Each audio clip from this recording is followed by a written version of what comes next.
Joining me next understands the big picture of our oil dependence, that it drags down our economy, is toxic to our environment, and funds global instability. Well before it was fashionable, he sounded the alarm about the pollution we're pumping into our atmosphere. Ladies and gentlemen, the man joining me knows what our problems are, and he knows how to solve them. That's why he's supporting Prop 87. Please help me in welcoming Vice President Al Gore.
Day and being a part of this great cause and for putting your hearts in it, because it's time for those of us who care about the future of this country to say nobody else is going to take the lead. California has to take the lead to help solve this crisis. For the last, the one that can make the biggest difference and that is beginning to move, and that's California. And when California lights up on that screen, people all over the world say, yes, thank goodness there is a place where leadership can be found outside of Washington, D.C. When the political system in Washington is paralyzed, the people of California step forward and they say, we're not waiting anymore. We're going to take the leadership, and we're going to show you how it's done. And then other states follow California. And then pretty soon the whole nation follows California. And then the whole world follows the United States of America. That's the way it's supposed to be. So we've got at least a couple of big reasons to pass Prop 87. One is I'm pretty tired of being so dependent on foreign oil from the Middle East.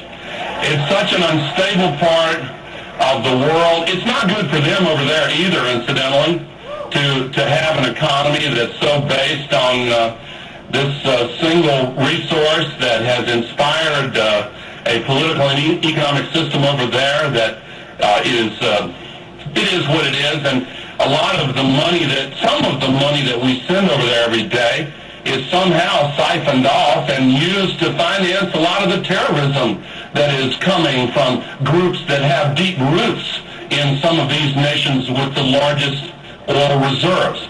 And for a long time now, since the early 70s, when the United States first had its so-called peak oil point where the use exceeded the production for the first time, and then all of a sudden in 1972 we became vulnerable to the foreign oil supplies.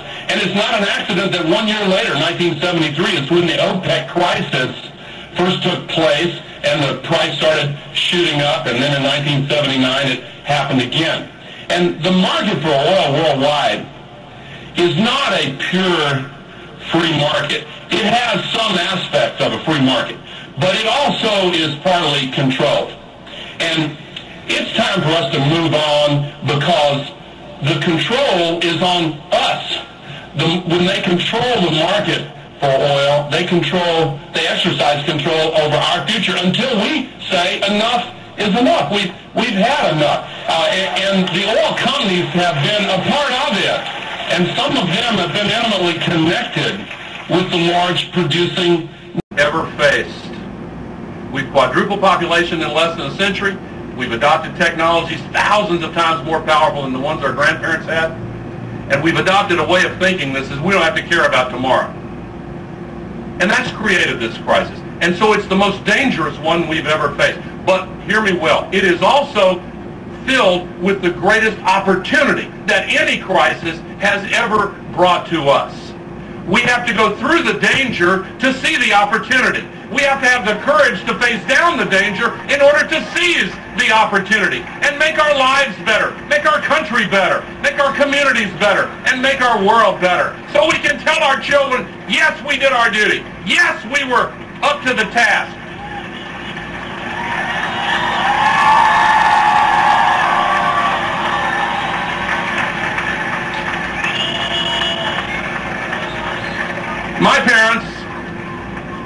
My parents and some of your grandparents were part of a generation here in America that we routinely refer to as the greatest generation. Why?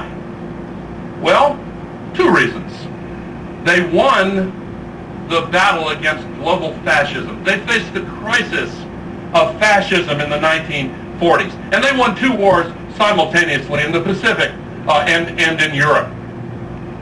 But then, when those 19 and 20-year-olds and others in their generation came back from having prevailed in that horrible battle, they found that they themselves had been transformed by rising to meet that crisis. They had gained, without really realizing it, moral authority, a capacity for vision, a capacity to look over the horizon and to say, we can make choices to make sure this kind of thing never happens again. And they proposed the Marshall Plan, for example.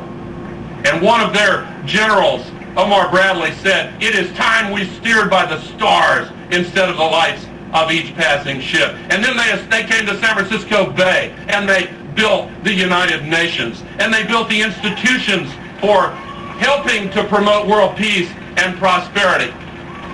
And they stepped up and they asked the taxpayers, you know, look, let's make an investment in unifying Europe so we don't have to go back and do this all the time. 2 world wars in 1/2 century.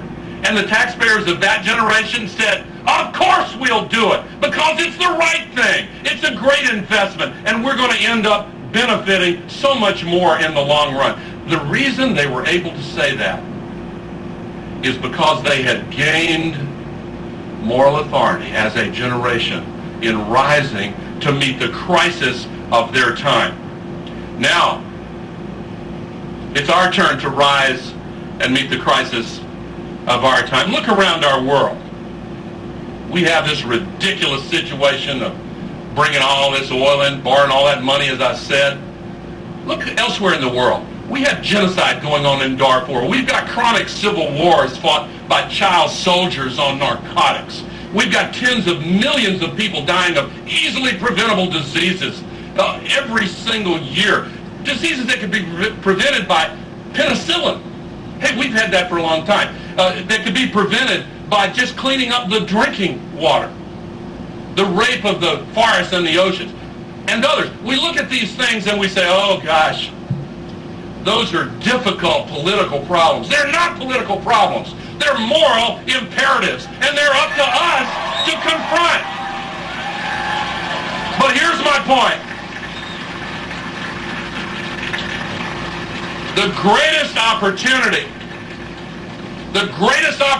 that is part of this climate crisis that is presented to us by the climate crisis is that it gives us the chance to experience and feel something that few generations have the privilege of knowing, a shared moral purpose compelling enough to allow us to rise above more of our limitations, to set aside more of the bickering to which we're naturally vulnerable as human beings, to take destiny in our own hands. And by rising to meet this climate crisis, we can identify these other crises as the moral issues that they are, and we will find that we too will gain moral authority and vision and an ability to get our act together on this world. And I'll tell you where it starts. It starts right here in the state of California when you pass Prop 87.